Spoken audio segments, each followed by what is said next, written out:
Hey free-to-play gang, welcome back to another video. This is not clickbait. Or rather, I'm just gonna stop when I get her, so I'm not actually gonna use everything.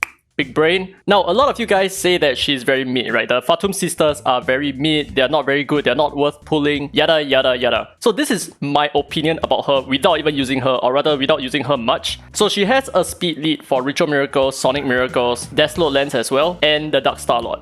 So let's talk about Ritual Miracles. Is she going to be good over there? She might be pretty decent in Chronos. Let's not equate her to some other espers that are very similar in her kit. I feel like she's going to be pretty decent for new players. And as for Apep, I feel like she sucks over there because of her typing. And as for Fafnir, I feel like she sucks over there as well because she only multi-hits on one of her skills and her entire kit is almost completely wasted because you cannot AP reduce Fafnir nor the followers around Fafnir as well. And we're going to skip Sonic Miracles because who cares? And then let's move on to the Dislyte Lens. Now, if you have watched a video by GG Easy, he explained why she is not a good pick at all. So let's start off with Shadow Stream and why she is not good. So she has a cooldown of 5 turns on her third skill, which is the sole reason why you want to use her in Shadow Stream. But there is one esper, Celine, with a cooldown of just 3 turns and a better uptime in speed buff. Same goes for Anesidora as well. So those espers are a lot better than Fatum sisters for covering the same role in Shadow Stream. So you will never overlap these two espers together, which means Fatum sisters are not good in Shadow Stream. She's not going to be good in Shadow Fire in my opinion as well because AP reduction does not work. So all you're left with is Shadow Gale. But is she good in Shadow Gale? So the same GG Easy video also covered that Celine, with just a cooldown of 3 turns, would have a total buff count per turn being 10 buffs every 3 turns. Because you have 5 buffs coming in the form of speed up,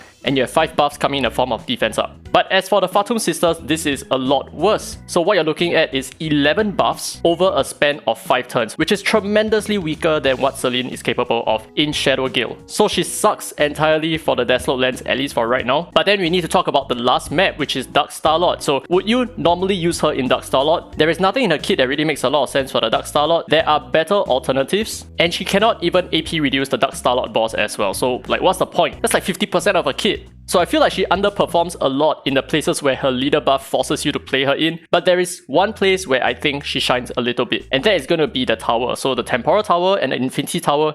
I feel like she has some potential over there in terms of tanking height, because in terms of AI, the height will always attack her. So you don't really need to build her super fast because she's going to be able to outspeed most of the PvE content, so you can channel the rest of the stats into HP, for example. And the AP reduction on her kit is also pretty useful in a lot of tower content. So a lot of people tend to use Ira. I feel like you can use both Fatum sisters and Ira together in a tower, for example. Anyway, knowing that she's so mid, why am I still pulling for her? Well, the simple answer to that is not just for content, but there are some players out there who just start a game and they have Fatum sisters and they do not know what to do with the Fatum sisters, but yet it would be completely incorrect to say that they are completely worthless, right? So for example, in Chronos, she's gonna be pretty decent, and in terms of the tower, I think she excels a little bit as well. Anyway, I talked for far too long. Without further ado, let's start with our guarantee, I guess. I mean, we are 160 pulls away from the Fatum sisters. And I guess I'll take this opportunity to answer some of your questions as well. And if we do not get anything useful, I'll just skip. So some of the main questions that I received thus far. Okay, so the first question is, should you be summoning for the Fatum sisters because SSMs are going to go away? Right, that's a really good question. Now the answer to that is probably yes or no. Okay, so there is a reason for the yes over there. Well, obviously in terms of the no aspect, it's just because the Fatum sisters are not that good in my opinion. But in terms of the yes, that really depends on the PT counter that you have right now. So let's say you are like 10 summons away, right? 10 summons away from a guaranteed esper, and if you really need the esper on the other side, like let's say you are at a 50% chance of Fatum sisters right now. There is a 50% chance of you getting Fatum sisters. There is like a 10% chance of you getting any of the other espers. So within 10 pool, I think it still makes a little bit of sense to just go for it, right? Just YOLO. I mean, if you get Fatum sisters, yes, she may not be that good right now, but who knows, maybe next time she might be pretty decent.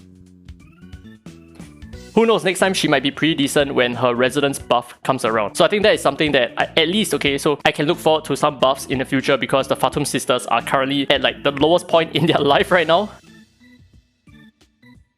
Oh, nice.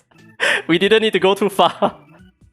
Oh my god, I saved so much of my resources. How many pulls did I do? Like 50? So anyway, like I was saying, there is a good potential that in the future, the Fatum sisters will get a pretty decent sizable buff because they are in desperate need of it right now. So you can think of it as I'm investing into the future. So my opinion about this is if you still have about 20 more pulls to go to guarantee your Fatum sisters, then I think it's quite worth it to use your SSMs to summon for the Fatum sisters. Just hodl them for like a period of time, right? They are eventually going to pay off. But if you're at a 50% gamble right now, I think if you have 10 more summons to 20 more summons, I think it's still a little bit more meaningful to try to go for it. I mean, if you think about it right now, 10 summons is just worth 3,000 Nexus Crystals. Yes, it is a lot, but it's only like 15 gold records. It's not a tremendous amount. So it does still make sense to consume your PT if you're kind of close to your PT, for example. But then again, it really depends on what the next update is going to look like. What are they going to do with the SSM PT? So if they're going to transfer that PT over to your gold records, then I think you might want to make your decision when the patch notes comes around. Alright, so I guess that's it for this video. I'm just going to go ahead and build the Fatum sisters and just try to figure out how best we can play around with them. So I kind of have an idea of how I want to build them. I'm probably not going to skill them out at all, so I need to use Ocean Waves. And I'm going to give her as much as about 130 speed and a whole chunk of HP afterwards. So I think she's going to work out the way I intend to. So I have quite a few things in mind on what I'm going to use her with. So stay tuned for that. Anyway, that's it for today's video. Hope you guys enjoyed it. If you did, don't forget to thumbs up. It really helps the channel, and subscribe for more Dislyte content. Now with that said, this has been Free to Play, and as always, I will see you in the next video. Holy crap, I did it!